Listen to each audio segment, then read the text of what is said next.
Habang mahimbing pa ang tulog ng marami, abala na sa bahay ni na Alvin sa Navotas. Naghahanda na siya, ang tatay niyang si Mang Orlando at anak na si AJ para pumalaot.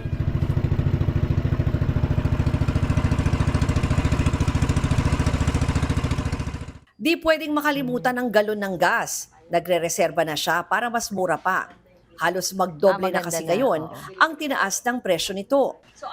Nang paliwanag na, tsaka na kami lumabas. Hile-hilera ang mga bangka sa Pampang. Marami raw ang di na muna pumapalaot habang mataas ang presyo ng gasolina. Inabot ng 40 minuto ang aming biyahe.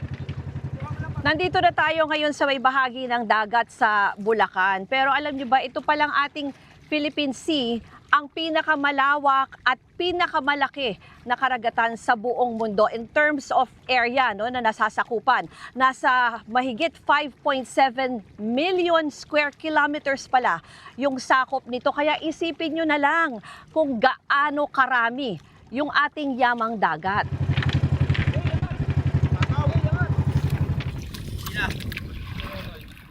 Habang umaarya, nakipagkwentuhan na muna ako kila tatay. Gusto ko lang po malaman kayo, Tay, kailan kayo nagsimula maging mangingisda bata? Ako, matagal na ako. 7 taon pa lang ako.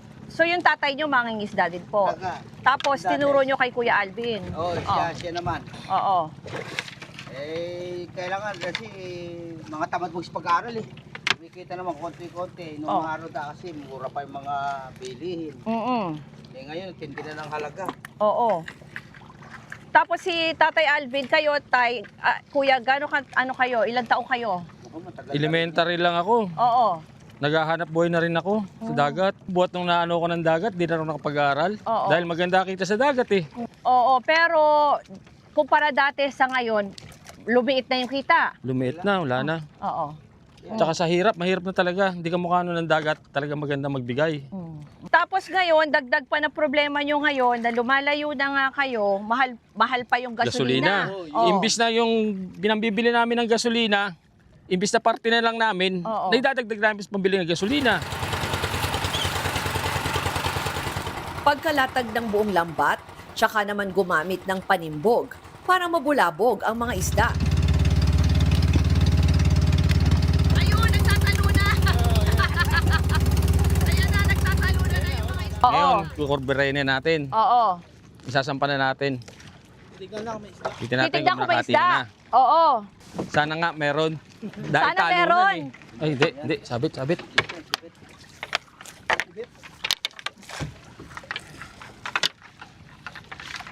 Dalang. Ito nga. Nadalang? Oo.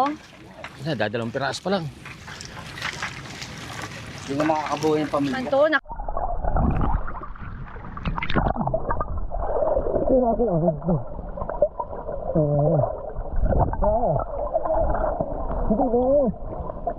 Asan? Ay, ayan, laki! Yan. Uy, baka makawala. Hawakan mo buti. Teka, baka makawala. Sarap para ba ng islang yan? Ay, hawakan sa ulo. Yan. Kahit sa katawan. Yan. Ayan, ang laki! Anong isa to? Banak. Banak. Masarap po ba yan? Sarap yan. O, di ba? Sanay na ako. Gusto niyo, iuwi niyo. Marunong na ako. Mahigit 1 oras kaming umarya pero wala pa sa kalahating balde ang huli.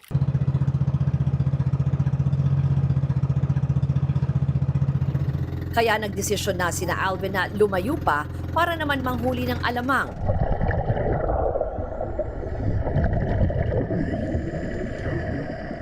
O konti. Oo. Sobrang nipis ng alamang. Hindi makakabuhay ng pamilya. Yung isang babakong yun, dapat yun, nasa kulis ang banyera na yun. Ganon? Oo. Eh wala, sobrang nipis. Ba't po kaya ganon? Wala. Mas pangit ang tubig sa ilalim eh. Karaniwan, inaabot raw sila ng di bababa sa 4 na oras o magdamagan pa nga kada palaot. Pero ako, wala pang 3 oras na nakasama sa pamamalakaya, naisip ko, ang hirap palang maging mangingisda. Pagbalik, agad na ring nilinis ni Alvin ang mga huling isda. Magkano na yan pag ganyan? Mura lang yan. Oo. 100 kilo. So, ilang kilo yan? Mga 4 na kilo siguro. Nasa 400 pesos lang ang halaga ng isdang huli namin.